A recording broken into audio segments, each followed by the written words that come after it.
keputusan NFA ataupun No Further Action Datuk Seri Zahid Hamidi memalukan negara.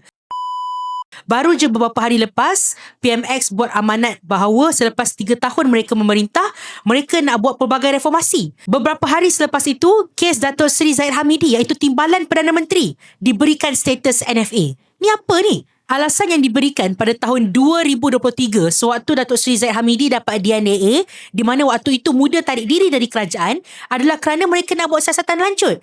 Lepas tu, apa jadi dengan siasatan lanjut tu? Sepatutnya Datuk Seri Zahid Hamidi ni, dia dah dikenakan prima facie. Maksudnya bila dia dapat prima facie, dah ada kes yang kukuh daripada pendakwa raya. Dan Datuk Seri Zahid Hamidi sepatutnya masuk bela diri. Ni tak dipanggil bela diri, kesnya dilepaskan tanpa dibebaskan, dan sekarang no further action terus. Awalnya dulu kata ada kes, sekarang lepas dah buat siasatan lanjut, dikatakan tak ada kes langsung. Ini satu perkara yang sangat memalukan negara. Lepas ni jangan dah salahkan orang luar kalau mereka kata negara ni negara yang memaafkan perasuah dan biarkan perasuah kekal berkuasa.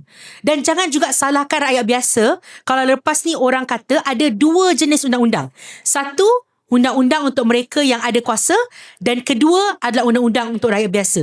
Kita ni memang negara yang praktikkan 2 darjat.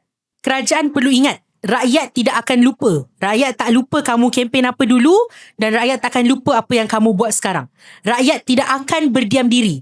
Kerajaan, terutama sekali AJC, kena bagi penjelasan yang penuh. Kenapa dulu kes Datuk Seri Zahid Hamidi masuk ke mahkamah sampai dapat prima facie, dan sekarang dikatakan no further action. Jangan sembunyi belakang press statement semata-mata.